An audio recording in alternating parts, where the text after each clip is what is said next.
Assalamualaikum warahmatullahi wabarakatuh. Halo semuanya. Pada kesempatan kali ini, saya akan sharing tentang apa sih penyebab anak terlambat bicara. Yuk kita bahas. Persoalan terlambat bicara pada anak mungkin hanya berarti pada jadwal mereka yang berbeda sedikit dan akan segera menyusul anak seusianya. Tapi, keterlambatan bicara atau bahasa pada anak bisa juga memberitahu sesuatu tentang perkembangan fisik dan intelektual secara keseluruhan. Berikut ada beberapa contoh lainnya. Mari kita simak. Yang pertama, ada masalah pada oral. Terlambat bicara dapat mengindikasikan masalah pada mulut, lidah, langit-langit, atau organ bicara lainnya. Dalam kondisi yang disebut ankyloglossia atau tongti, yaitu kelainan pada bayi di mana frenulum lidahnya terlalu pendek. Akibatnya, lidah bayi menjadi tidak leluasa bergerak.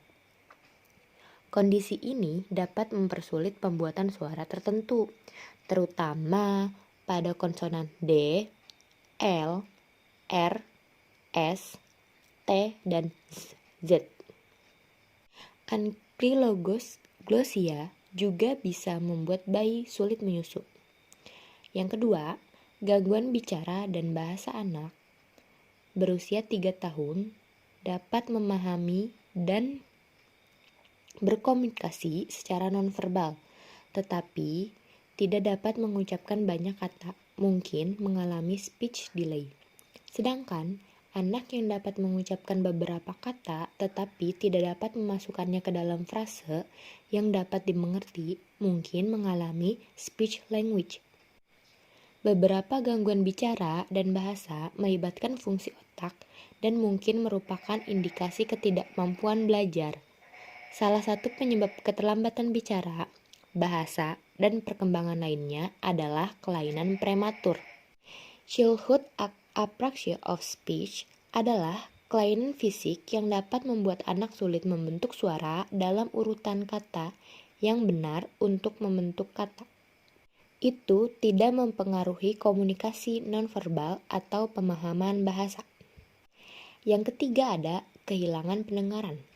Balita yang tidak dapat mendengar dengan baik atau mendengar ucapan yang terdistorsi kemungkinan besar akan kesulitan dalam membentuk kata-kata. Salah satu tanda gangguan pendengaran adalah anak tidak mengenali seseorang atau objek saat Anda menamainya, tetapi melakukannya jika Anda menggunakan isyarat. Namun, tanda-tanda gangguan pendengaran mungkin sangat tidak ketara. Terkadang, keterlambatan bicara atau bahasa mungkin salah satu tanda yang terlihat. Kemudian yang keempat ada kurangnya stimulasi. Lingkungan memainkan peran penting dalam perkembangan bicara dan bahasa. Pengabaian atau kurangnya stimulasi verbal dapat menghalangi anak mencapai patokan pada perkembangannya. Selanjutnya yang kelima, gangguan spektrum autis, yaitu masalah bicara dan bahasa sangat penting terlihat dengan gangguan spektrum autis. Tanda-tanda lain autism mungkin termasuk mengulang frase daripada membuat kalimat, perilaku berulang, gangguan komunikasi verbal dan nonverbal, gangguan interaksi sosial, regresi bicara dan bahasa. Kemudian ada gangguan neurologis. Gangguan neurologis tertentu dapat mempengaruhi otot yang diperlukan untuk bicara.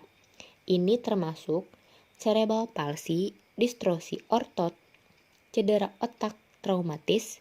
Dalam kasus cerebral palsy, gangguan pendengaran atau gangguan perkembangan lainnya juga dapat mempengaruhi kemampuan bicara. Disabilitas intelektual. Jika anak Anda tidak sanggup berbicara dengan jelas, kondisi itu mungkin juga terkait dengan masalah kognitif daripada ketidakmampuan untuk membentuk kata-kata. Semoga yang saya sampaikan dapat bermanfaat. Saya Dina Fauziah, terapis Wicaraya Smart Shield Development Center, mengucapkan terima kasih. Wassalamualaikum warahmatullahi wabarakatuh.